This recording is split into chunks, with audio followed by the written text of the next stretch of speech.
भारत की सांस्कृतिक चेतना के एक और उत्कर्ष बिंदु की साक्षी बन रही है। आज संपूर्ण भारत, संपूर्ण विश्व राममय है।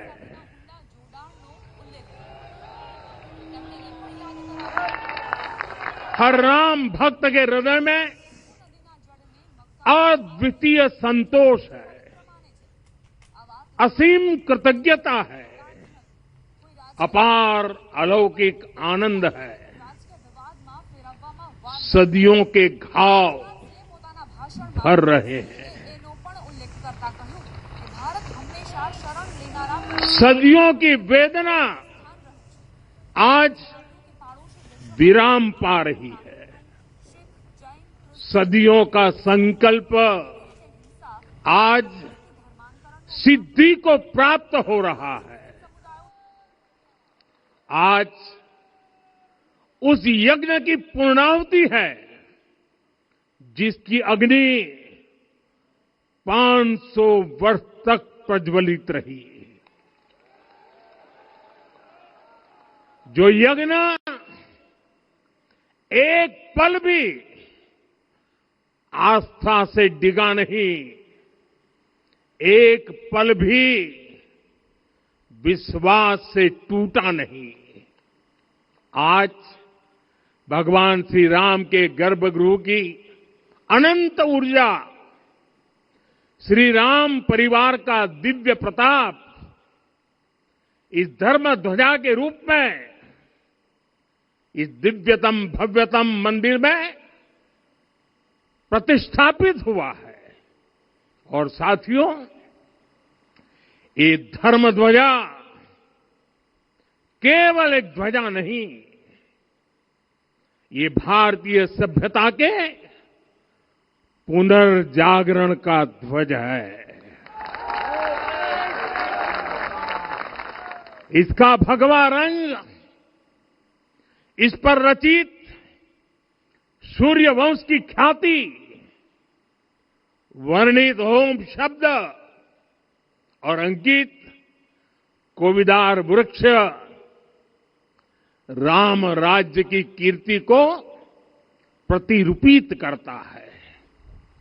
ये ध्वज संकल्प है, ये ध्वज सफलता है, ये ध्वज संघर्ष से सृजन की गाथा है, ये ध्वज सदियों से चले आ रहे स्वप्नों का साकार स्वरूप है।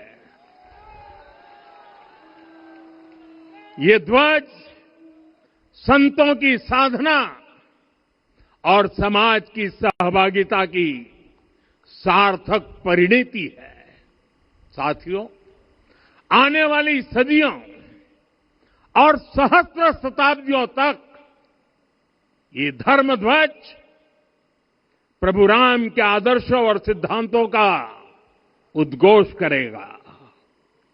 ये धर्म ध्वज आह्वान करेगा, सत्यमेव जयते नानृतम, यानी जीत सत्य की ही होती है, असत्य की नहीं। ये धर्म ध्वज उद्घोष करेगा, सत्यम एक पदम ब्रह्म सत्य धर्म प्रतिष्ठित, अर्थात सत्य ही ब्रह्म का स्वरूप है, सत्य में ही धर्म स्थापित है।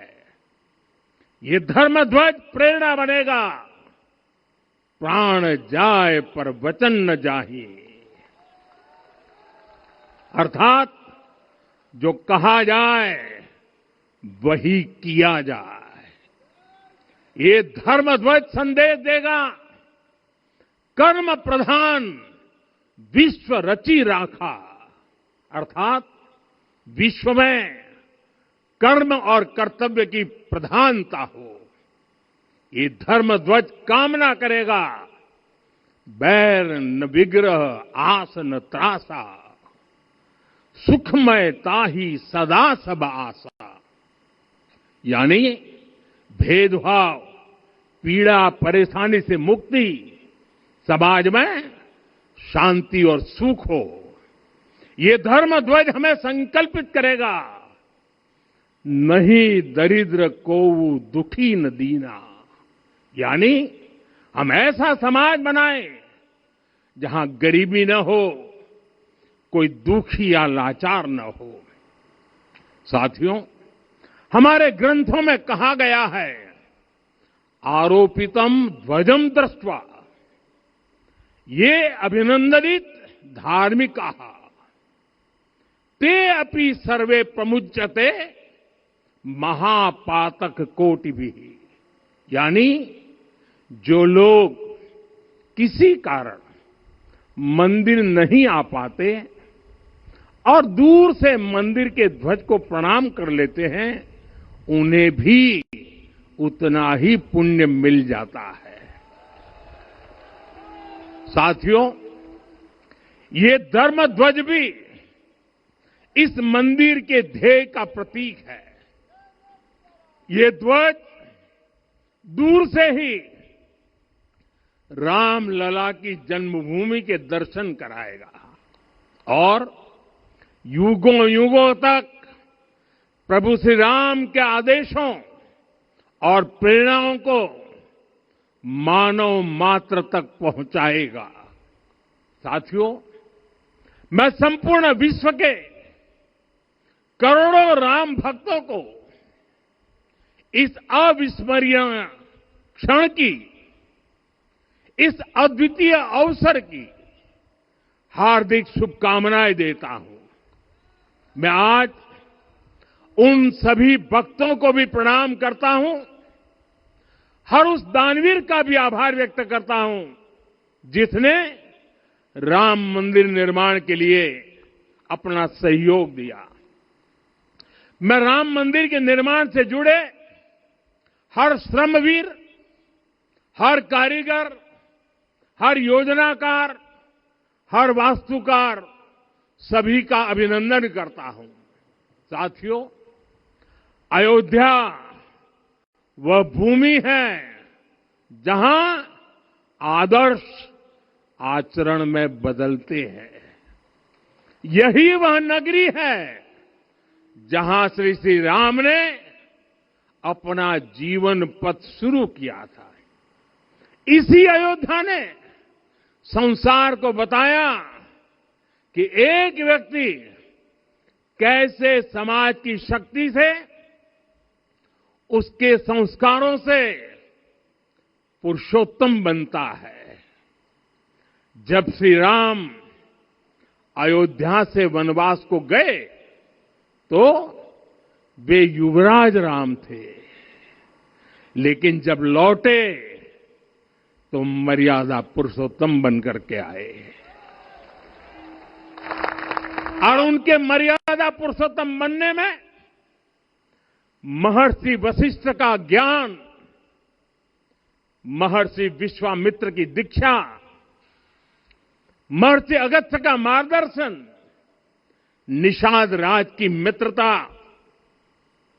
मां शबरी की ममता, भक्त हनुमान का समर्पण, इन सब की, अनगिनत ऐसे लोगों की महत्वपूर्ण भूमिका रही है। साथियों, विकसित भारत बनाने के लिए भी समाज की इसी सामूहिक शक्ति की आवश्यकता है। मुझे बहुत खुशी है कि राम मंदिर का दिव्य प्रांगण भारत के सामूहिक सामर्थ्य की भी चेतना स्थली बन रहा है। यहां सप्त मंदिर बने हैं। यहां माता शबरी का मंदिर बना है, जो जनजातीय समाज के प्रेम भाव और आतिथ्य परंपरा की प्रतिमूर्ति है।